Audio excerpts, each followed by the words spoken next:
President زی نے صاف لفظوں میں کہہ دیا ہے کہ جو مرضی کر لو، اس وقت ہمارا موڈ نہیں ہے جنگ لڑنے کا. یعنی کہ تم جو ٹیسٹ کر رہے ہو، کیونکہ آپ کو پتہ ہے جب غصہ چڑھتا ہے نا تو بندہ جو ہے وہ کئی غلطیاں کر جاتا ہے غصے کے اندر، کیونکہ جذبات کے اندر ہوتا ہے. تو چائنا اس چیز کو سمجھتا ہے کہ اسے پرووک کرنے کی کوشش کی جا رہی ہے، اور اگر وہ پرووک ہو جاتا ہے تو اس کا الٹیمیٹ فائدہ جو ہے وہ امریکہ اور اس کے الائز اٹھائیں گے.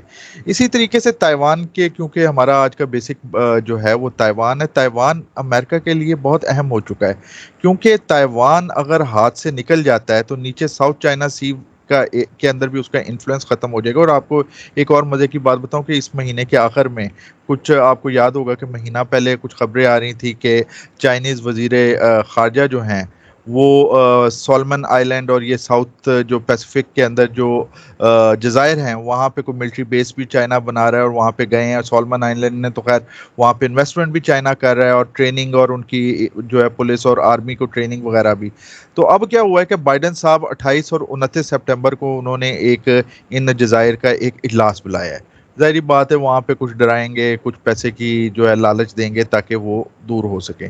ایز اے ہول چائنا کی گرپ دن بہ دن بڑھ رہی ہے، اور یہ دن بہ دن جو گرپ بڑھ رہی ہے یہی بیسیکلی امریکہ کے لیے جو ہے نا پریشانی کا سبب بن رہی ہے. ایک اور آپ کو مزے کی بات بتاؤں، ہم نے آج سے کوئی مہینہ پہلے ایک پروگرام کیا تھا کہ امریکہ چائنا سے بیل آؤٹ پیکج چاہتا ہے، آپ کو یاد ہوگا. تو اس میں ہم نے بات کی تھی کہ ٹیرفز جو ہیں وہ کم کرنے کی بات کر رہا ہے. اچھا، اب بائیڈن صاحب دوبارہ مکر گئے ہیں. انہوں نے کہا ہے کہ وہ شاید ٹیرف جو ٹرمپ دور کے وہ کنٹینیو کریں گے، یہ بڑھائیں گے بھی. لیکن اس میں بھی کیا چائنا کا کیا نقصان ہوگا؟ چائنا سے زیادہ نقصان تو امریکن کنزیومر کو ہوگا، کیونکہ جو ٹیرف لگے گا وہ چیز اتنی مہنگی ہوگی. اور پاکٹ میں ابھی مثلا میں ایک گلوبل ٹائمز کی رپورٹ پڑھ رہا تھا کہ تقریباً جو 97% جو اس ٹیرف کا بوجھ جو ہے جو چائنیز پروڈکٹس پہ امریکنز نے لگایا ہوا ہے وہ خود امریکن کنزیومرز کے پڑ رہا ہے. اگر تو امریکہ تھوڑا سا فرسٹریشن کا شکار نہ ہوتا اور تھوڑا سا سینسبلی دیکھتا، ٹیرفز کی اس وار کو کم کرتا، تو بیسیکلی اس کا الٹیمیٹ فائدہ تو امریکہ کو بھی ہونا تھا. لیکن وہ ایک فرسٹریشن، ایک خوف ہے، وہ تھیوسیڈائڈ ٹریپ کے اندر جو امریکہ نے اپنے آپ کو پھنسا لیا ہے، اس کی حرکتوں سے یہ لگ رہا ہے کہ امریکنز بھی اندر سے یہ مان چکے ہیں کہ جو اگلا دور ہے وہ چائنا کا ہے، اور امریکہ کو بڑی تیزی سے چائنا جو ہے وہ ریپلیس کرتا جا رہا ہے. جی سر. سر ذرا میں اگر تھوڑا سا یہ اگست پہ اگر دیکھا جائے تو پہلے نینسی پلوسی وزٹ کرتی ہیں 2 اگست کو. اس کے فوراً بعد اگر تھوڑا سا آگے بڑھا جائے تو 14 اگست کو یو ایس کانگریس مین جو ہے وہ وزٹ کرتے ہیں. اس کو لیڈ جو کر رہے تھے کوئی سینیٹر تھے، وہ اس کو لیڈ کر رہے تھے. اور پھر اب 25 اگست کو، اب سے کچھ دن پہلے ہی یو ایس سینیٹر ایک وزٹ کرتی ہیں وہاں تائیوان کا. اور اگر ان کا جا کے ٹویٹر ہینڈل دیکھا جائے تو انہوں نے جو خطرناک قسم کی کچھ ٹویٹیں کی ہوئی ہیں. تو سر آپ کیا سمجھتے ہیں کہ ان خطرناک ٹویٹوں سے جو ہے اور ان خطرناک چیزوں سے کیا حالات جو ہیں دونوں ملکوں کے اندر ایسے جگہ پہنچ سکتے ہیں؟ آپ کہہ لیں کہ نو ریٹرن پالیسی، جس طریقے سے اب رشیا اور امریکہ کے درمیان تعلقات ہیں، تو کیا آپ کو لگتا ہے کہ چائنا اور امریکہ کے درمیان بھی اسی نہیں قسم ایسے کی؟ حالات نہیں پہنچیں گے، اب یہ حالات نہیں پہنچیں گے.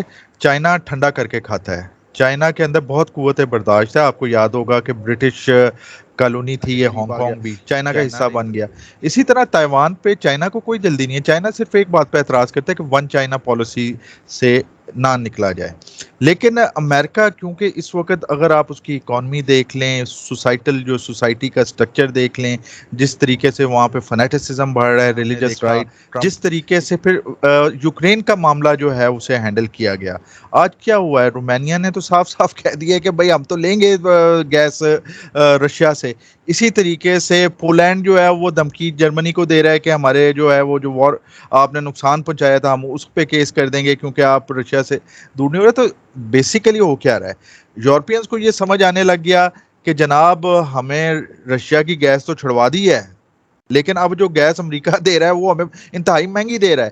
تو جب تک وہ آج میں پڑھ رہا تھا ایک یورپین لیڈر کا بیان، اس نے کہا کہ جب تک رشیا میں گیس ہے، رشیا گیس پرووائڈر ہے، اور جب تک جو یورپ کو اس گیس کی ضرورت ہے، اس وقت تک کبھی بھی جو یورپ ہے وہ روس سے دور نہیں ہو سکتا. یعنی کہ الٹیمیٹ عجیب قسم کی باتیں آ رہی ہیں، یعنی کہ کرائسس پہ کرائسس پیدا ہوتی جا رہی ہیں.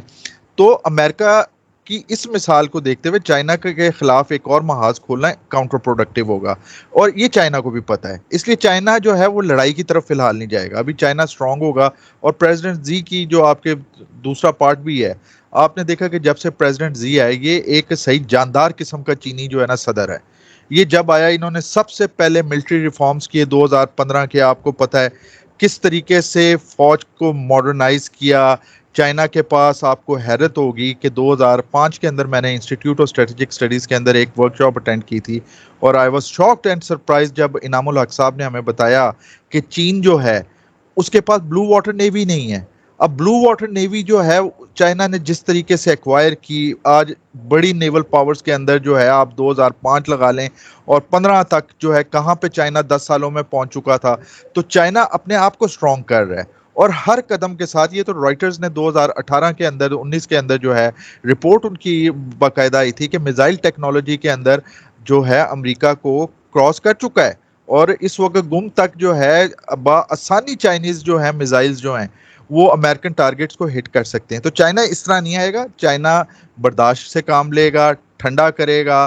اور جب وہ جذبات ہم نے جو خاص طور پر پریزیڈنٹ زی کی ایک جو بات دیکھی ہے، جو ان کی ایک خوبصورتی دیکھی ہے، وہ یہ دیکھیے جو آف کورس اس سے پہلے بھی چائنیز لیڈرشپ میں ہم دیکھتے تھے کہ وہ کبھی انسٹنکٹس کے اوپر جو ہے ڈیسیژنز نہیں لیتے.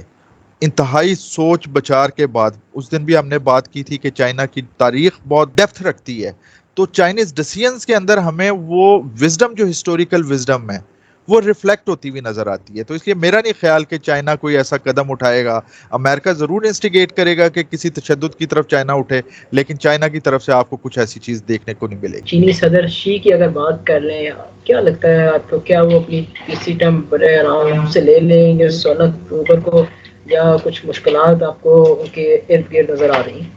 نہیں، میں آرام سے لے لیں گے. میرے خیال میں ہی از دا موسٹ کمپیٹنٹ اور کامیاب ترین. آف کورس چائنا کی ماؤ سے لے کے ابھی تک کی جو لیڈرشپ پائی ہے اس کو یہ کریڈٹ تو دینا پڑے گا کہ ہر لیڈر نے چائنا کی گریٹنس کے اندر، اس کی ترقی کے اندر ایک اہم کردار جو ہے وہ ادا کیا ہے.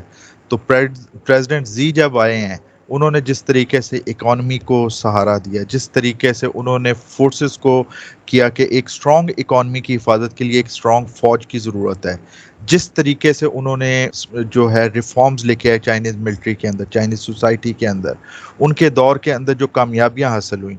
اور میں تو ایک سب سے بڑی کامیابی تو ان کی یہ کہوں گا کہ یہ جو ابھی کرونا وائرس آیا، اور اس کرونے کو جس طریقے سے پریزیڈنٹ زی کی حکومت نے نہ صرف ہینڈل کیا بلکہ پوری دنیا کے چھوٹا ملک کو، بڑا ملک کو اس کی مدد کی چائنا نے ویکسین کے حوالے سے، تو کریڈٹ تو انہیں جاتا ہے. پھر تائیوان کے حوالے سے جس طریقے سے انہوں نے اپنی طاقت کا بھی اظہار کیا پیلوسی کی جو ہے وزٹ کے بعد، لیکن کانفلکٹ کی طرف بھی نہیں لے کے گئے. تو انہوں نے مخالفین کو اور خطے کے ممالک کو یہ ضرور میسج دے دیا کہ چائنا ایک ڈریگن ہے جو اس وقت خاموش بیٹھا ہوا ہے، اسے پرووک نہ کیا جائے. لیکن چائنا پرووک ہوگا بھی نہیں ابھی، اور آپ دیکھیں گے کہ ایک وقت آئے گا جس وقت، اس وقت وہ ایک فرسٹریشن ایک سائڈ شو کر رہی ہے نا. چائنا فی الحال فرسٹریٹڈ نہیں ہے، دے نو دے آر گروئنگ، اور ان کے اندر مضبوطی آ رہی ہے. وہ مزید مضبوط ہوں گے یہاں تک کہ جہاں پہ 100% وہ رزلٹ لینے کے قابل ہو جائے. جی سر، بالکل. شی کی تھرڈ ٹرم کی بات کی جائے تو میں انٹرنیشنل میڈیا دیکھ رہا ہوں تو وہ تو ایسے چیزوں کو کر رہے ہیں کہ شاید وہ اپنی تھرڈ ٹرم نہ لے سکیں، لیکن میرے خیال میں ان کے جو وہاں پہ لیڈرشپ ہے وہ بہتر فیصلہ کرے گی 16 اکتوبر کو. لیکن اگر اوور آل پرفارمنس دیکھی جائے صدر شی کی، تو انہوں نے بڑی محنت کی کرونا کے درمیان بھی اور کرونا کے بعد بھی. ریکوری میں بہت زیادہ محنت کی گئی. لازمی سی بات ہے، لیڈرشپ فیصلہ کرتی ہے اور پھر نیچے جو ٹیم ہوتی ہے وہ ان فیصلوں کو جو ہے وہ فالو کرتی ہے. تو سر آپ کا بہت بہت شکریہ کہ آپ نے ہمیں خصوصی وقت دیا. امید یہی ہے کہ دنیا جنگ سے جو ہے وہ بچی رہے. السلام علیکم.